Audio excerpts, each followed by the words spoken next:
Alright, I'm here with the Kimber Pro Carry II, chambered in 45 ACP. It's basically your kind of regular government model 1911. Difference is it's not full size. It's only 4-inch barrel. That's different. It's also a bushingless design, which I actually prefer bushingless. It's also a little lighter than a standard model, not only because it's an inch shorter barrel, but as well the frame is aluminum, which helps. I like the feel of aluminum. I'll show you once I do a field strip of this, the barrel and how it helps push a little bit of that weight forward, which helps you pull off shots faster because it helps with the recoil.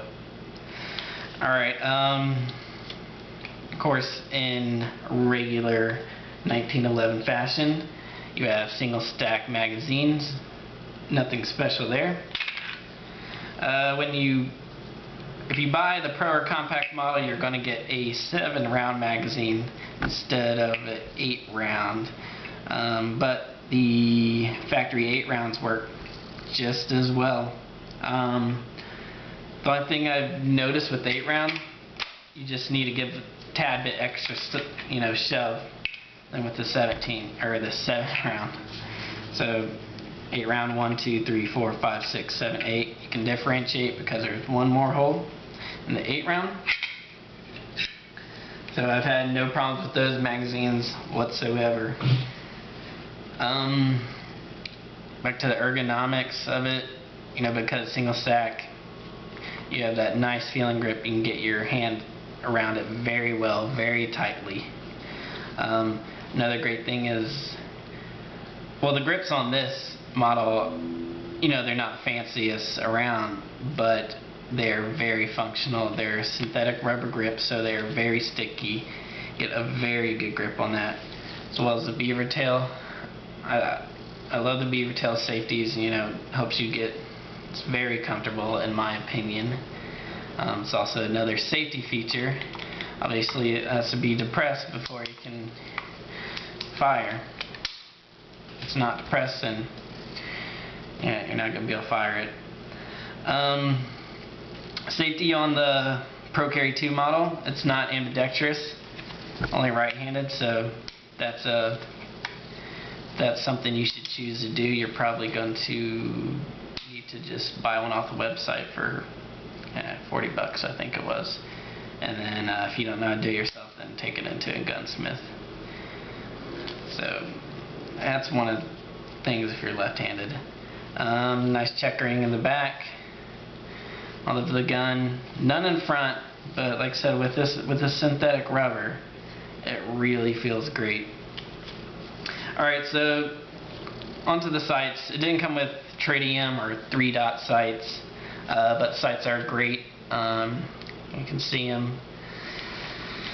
I'll probably upgrade to the tritium sights as dovetail, so you can easily do that. It won't be too much of a problem. Just have to put in a little extra money. Nice aluminum match grade kind of trigger. I don't think I said it, but I did safety check this gun before I started this, so we're good to do that. Alright, so we'll go ahead and start assembling it. So first step is lock that slide in place. And of course you should have done this earlier, but check to make sure there's nothing in there. Next step, Kimber includes this paper clip. If you lose it, bend it, you can buy like a pack of 5 for like $6 or something off the website. I wouldn't suggest really using paper clips, but I don't know if you can see it, but go and throw it in that hole on the guide rod. Then what you need to do is just release it. Make sure you do so gently. If you don't do so gently, you take a chance of putting a possible deformation in the guide rod, and then it'll be hard to move it back and forth and could possibly even jam. So next step is to move that second notch over there into place with the slide lock. And once you do that, just take this button over here, pop it, push push it down a little bit, and then you can slide that out. Once you do that, all you need to do is push forward. And sometimes that barrel moves a little bit, so it can be a little hard to get out, but just move it back and forth a couple times and it should come out. Most of the time it comes out smoothly, but if you're not paying attention as much, it won't come out as nice. Alright, so for the Kimber, for the field strip, these are the 5 components right here. Aluminum frame, like I mentioned. The feed ramp is on the frame. It's nice and light frame. It's actually made from a solid piece of aluminum, so it's not cast. I don't think you'll need to worry about it breaking at all.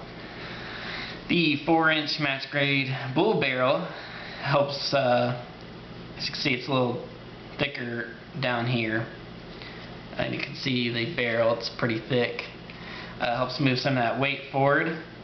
It's got 1/16 rifling, which is pretty much standard. If it doesn't on a 45, it's a little odd.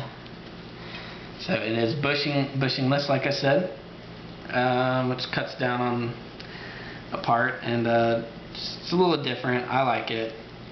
I'm not saying this gun is accurate. I'm not saying that contributes to the accuracy at all. These parts are steel, not stainless steel, so just proper gun maintenance and you'll be fine. Don't try to take this apart if you're the only person around. Unless you're He-Man or Skeletor, it can be quite difficult to get the bushing back on with the spring and then put the pin back in. So I wouldn't do it unless you have someone to help you around. Alright, so let's go ahead and put this back together. So barrel first, then the assembly, guide rod assembly. Make sure it's in the right way.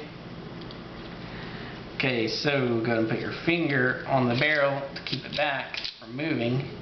We need this part of the barrel. Make sure that slide lock goes in there. And we're going to need a slide lock to go through that hole. So they need to match up. It can be a little difficult, but it should be fairly easy. And it's matched up, so we can go put this back in, the slide lock. Alright, go ahead and line the disassembly notch back up. Then slide lock, push in and forward. Snaps back in, lock slide back. Take that out, and you're good to go. You just go check it, works great, and you're